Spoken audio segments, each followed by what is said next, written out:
ஐந்து கரத்தனை ஆனை முகத்தினை இந்தின் இளம்பிறை போலும் ஈற்றனை நந்தி மகந்தனை ஞான கொழுந்தினை புந்தியில் வைத்தடி போற்றுகின்றேனே.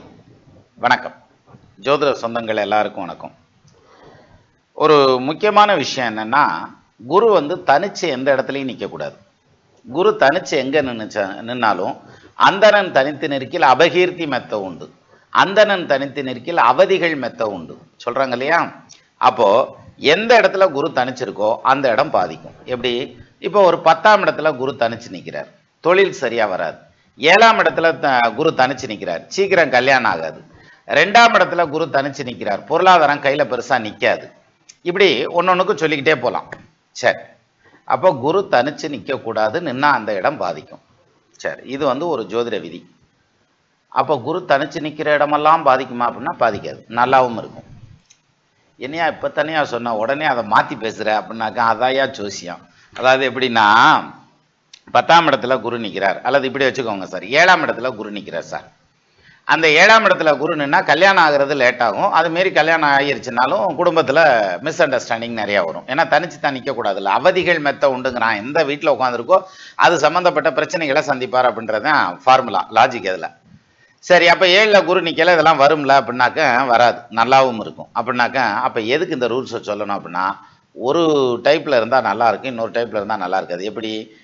குரு தனிச்சு நின்னா பிரச்சனைனா, அவர் வக்ரமாய் நின்னா அந்த பிரச்சனை தீந்துரும், அது யோகமாக வேலை செய்யும். சார், வக்ரம்ங்கிறது நெகட்டிவ் கிடையாது, சரியா?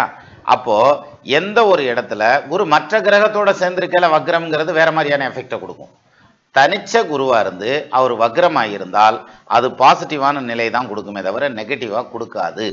இதான் பேசிக் பாயிண்ட். சரி, இப்போ ஒரு விஷயம் புரிஞ்சுக்கிட்டோம். அடுத்தது, வக்ரமான கிரகம் ராகு கேதுவோடு சம்பந்தப்பட்டாலோ, ராகு கேதுவால பார்க்கப்பட்டாலோ, ராகு கேதுவோட சேர்ந்திருந்தாலோ, அல்லது ராகுவனுடைய நட்சத்திரம் அல்லது கேதுவனுடைய நட்சத்திரத்தில் உட்கார்ந்திருந்தாலோ அது யோகமா வேலை செய்யும். காரணம் என்ன? வக்ரம் பெற்ற கிரகங்களோடு ராகு கேதுகள் இணைவுங்கிறது மிகப்பெரிய யோகத்தை செய்யக்கூடிய அமைப்பு உண்டு. அது மாதிரி இணைஞ்சு வாழ்க்கையில ஜெயிச்சவங்க எத்தனையோ பேர் இருக்காங்க, எவ்வளவோ ஜாதகங்கள் சொல்லலாம். இப்ப இது ஒரு ரூல்ஸ். எது? ராகு வக்ரம் பெற்ற கிரகங்கள் ராகு கேதுவோடு இணைந்தால் அது யோகம். சரி, அப்ப இது எல்லா ஜாதகத்துக்கும் பொருந்துமா அப்படின்னா பொருந்தாது. வக்ரம் பெற்ற கிரகங்கள் ராகு கேதுவோடு கனெக்ட் ஆகியிருந்தாலும் ஃபெயிலர் கொடுக்கறதும் உண்டு. இது எப்படிங்கிறதான் இப்ப நம்ம பார்க்க போறோம், சரியா? அப்ப ரெண்டு விஷயம். ஒன்று குரு வக்ரம் ஆகியிருக்கார், அந்த வக்ரம் பெற்ற குரு பாசிட்டிவான எஃபெக்டை கொடுக்குமா நெகட்டிவான எஃபெக்டை கொடுக்குமா அப்படின்னா, தனிச்ச குரு வக்ரமானா யோகம், ஆனால் அது நெகட்டிவை கொடுக்கறதுக்கும் வாய்ப்பு உண்டு. சரி, அதே மாதிரி வக்ரம் பெற்ற கிரகம் ஒரு ராகு கேதுவோட ஏதோ ஒரு விதத்தில் கனெக்ட் ஆனால் அது யோகம், ஆனால் அதுவும் நெகட்டிவான பலனையும் கொடுக்கறதுக்கு வாய்ப்பு உண்டு. இதுக்கு ரெண்டு இடையில இருக்கக்கூடிய அந்த நூல் இழையான வேரியேஷனை தான் இப்போ நம்ம தெரிஞ்சுக்க போகிறோம், சரியா? ஏன்னா ஒரு பட்டு வேஷ்டி அல்லது பட்டு சேலைன்னு வச்சுக்கோங்களேன், பிரமாதமாக நெஞ்சிருக்கான், ஏகப்பட்ட டிசைன் போட்டு இப்போல்லாம் மாப்பிள்ளை ஒன்று படத்தையே ஓட்டலாம் நெய்கிறாங்க, அப்படியெல்லாம் நெய்கிறாங்கன்னு வச்சுக்கோங்களேன். ஒரே ஒரு நூல் அல்லது 2 நூல் பிடிங்கிச்சுன்னா அந்த நெஞ்சுக்கிட்டு வரையில அந்த இடத்துல மட்டும் அப்படி கோடு ஓட்ட மாதிரி அசிங்கமாக தெரியும் இல்லையா? அதே மாதிரி தான் இந்த மைனூட்டான ரூல்ஸ் இருக்கு இல்லையா, அதாவது விதி விலக்குகள் இருக்கு இல்லையா ஜோசியத்தில், அதை எந்த அளவுக்கு ஷார்ப்பாக கேப்சர் பண்ணுறோமோ அந்த அளவுக்கு பலன் சொல்கிறதும் ரொம்ப ஷார்ப்பாக இருக்கும். இப்போ நான் கொடுக்குற இந்த நோட்டு பார்த்தீங்கன்னா ரொம்ப முக்கியமானது. நீங்கள் உங்கள் ஜாதகத்தில் செயல்படுத்தி பாருங்கள், அப்ளை பண்ணி பாருங்கள். ஒத்து வந்தால் எடுத்துக்குங்க, ஒத்து வரலையா தூக்கி குப்பையில் ஓட்டு அடுத்த வேலையை பாருங்கள், ஒன்றும் பிரச்சனையே கிடையாது, சரியா? இப்போ நம்ம பாயிண்ட்டுக்குள்ளே போகலாம். இதை எப்படி தெரிஞ்சுக்கிறது அப்படின்னா, வழக்கம் போல் எடுத்துக்காட்டு வச்சுத்தியான் சிம்பிளாக தெரிஞ்சுக்கிறலாம்ல. இப்போ பாருங்க, ஸ்க்ரீனில் வர்ற இந்த ஜாதகத்தை எடுத்துக்கோங்க. 9/4/1970 2:20 AM திண்டுக்கல்னே வச்சுக்கோங்களேன், என்ன மோசமாக போனது. லக்னம் மகர லக்னம், ராசி மேஷ ராசி, ஜென்ம நட்சத்திரம் கிருத்திகா நட்சத்திரம். இப்போ சார், இந்த ஜாதகத்துக்கு பார்த்தீங்கன்னா குரு 10ஆம் பாவத்தில் நிற்கிறார், வக்ரம் பெற்ற நிலையில் இருக்கிறார். சரி, இப்போ நம்ம ஒரு பாயிண்ட் சொன்னோம், அதாவது தனிச்ச குரு எங்க நின்னாலும் பஞ்சாயத்ரா அப்படின்னு ஒரு பாயிண்ட் சொன்னோம். இங்க 10ஆம் இடத்துல நிற்கிறார், அப்ப தொழிலில் இவருக்கு பிரச்சனைகள் உண்டு அப்படிங்கிற மாதிரியான பாயிண்ட். சரி, ஆனா அவர் தான் வக்ரம் ஆயிட்டார்ல, அப்ப பிரச்சனைகள் இல்லை அப்படின்னு முடிச்சிடலாம், ரைட்டா? அப்போ எந்த பஞ்சாயத்தும் இல்லை, தொழிலில் இந்த ஜாதகன் மிகச்சிறந்த முன்னேற்றத்தை அடையக்கூடிய ஜாதகன் அப்படின்னு சொல்லிடலாம். சரியா? ஏன்னா அங்கே தான் குரு தனிச்சு தானே இருக்காரு. ஆனால் அவர் வக்ரம் ஆயிட்டார்ல, வக்ரமான ட்வின்ஸ் இல்லை. அப்போ இங்கே குரு வந்து யோகத்தை தரக்கூடிய குரு. அது மட்டும் இல்லை, செவ்வாய், சந்திரன், சனி, புதன், சுக்கிரன் எல்லாராலும் பார்க்கப்படுகிறார். அந்த எல்லா கிரகங்களையும் குரு பார்க்கிறார், மியூச்சுவல் ஆஸ்பெக்ட்ஸ். சரி, இப்போ இந்த குரு தசை எப்படி இருக்கும் சார்? அதான் கேள்வி. சரியா? என்ன காரணம்னா இந்த இதை வந்து ஒரு நண்பர் வந்து கமெண்ட்ல கேள்வியாவே கேட்டிருந்தார், அதைத்தான் எடுத்துக்கிருக்கேன்.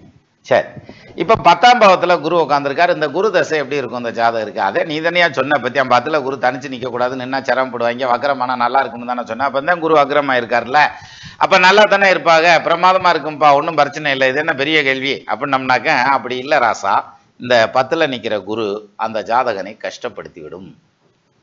அப்போ யோகமா செய்யாதா? யோகமா செய்யும், ஆனால் கஷ்டப்படுத்தும். என்னதேன்னு சொல்ல வர்ற? அதுதானே விதியும் விதிவிலக்கும்.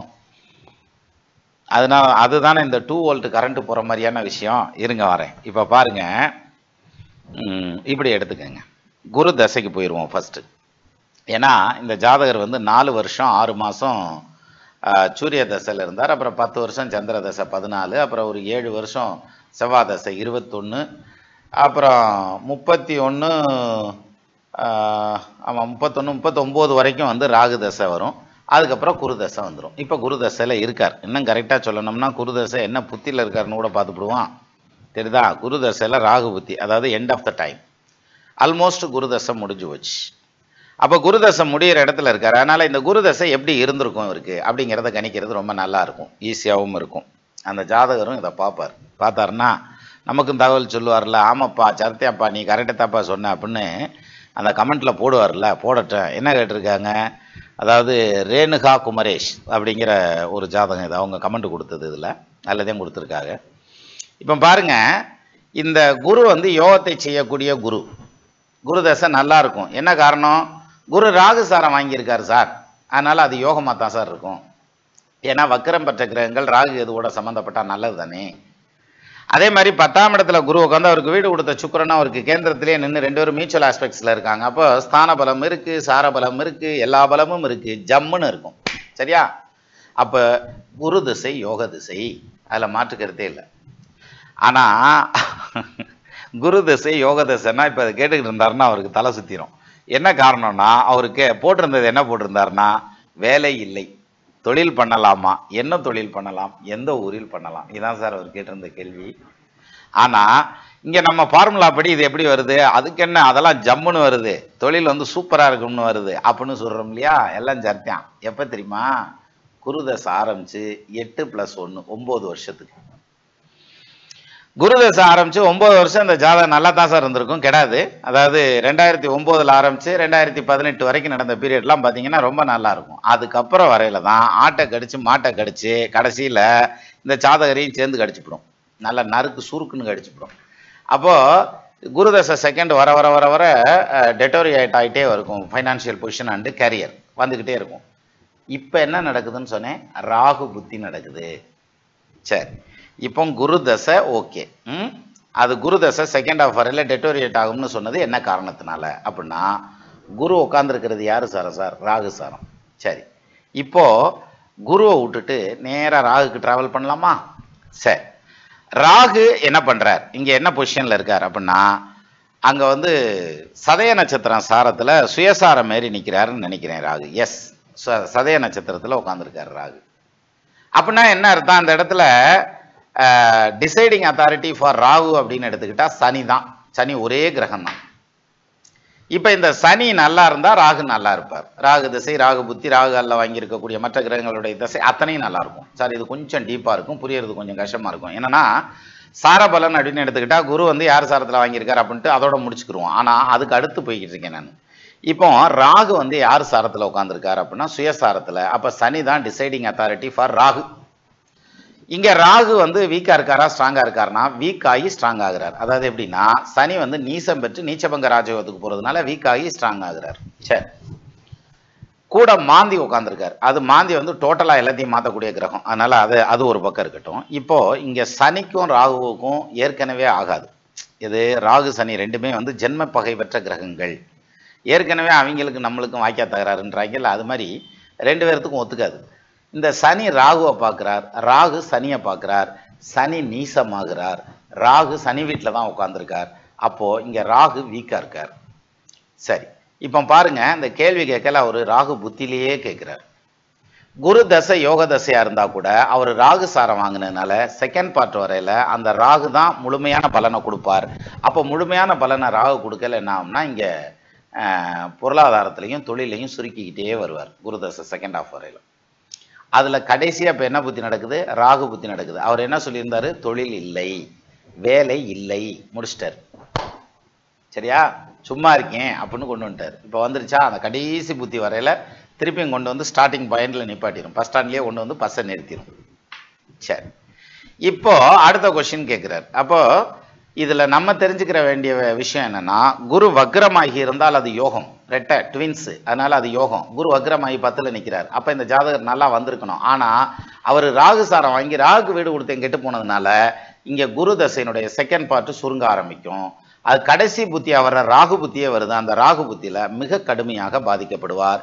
எய்தர் ஃபைனான்ஷியல் ஆர் ஃபேமிலி, அல்லது இது தொழில். என்ன காரணம்? இங்கே 2ஆம் இடத்துல நிற்கிறார். அப்போ ஃபேமிலியில் பாதிக்கணும் அப்படின்னா ஃபேமிலியில் பாதிக்காது. 50+ வயசாகி போச்சு, அதனால் எல்லாம் தெரிஞ்சது தான். அதனால் ஃபேமிலியில் பாதிக்காது. அதுக்கு பதிலாக எங்கே பாதிக்கணும்? தொழில் அண்டு பொருளாதாரம், ஹெல்த்து, இந்த மாதிரியான விஷயங்களில் பாதிக்கணும்.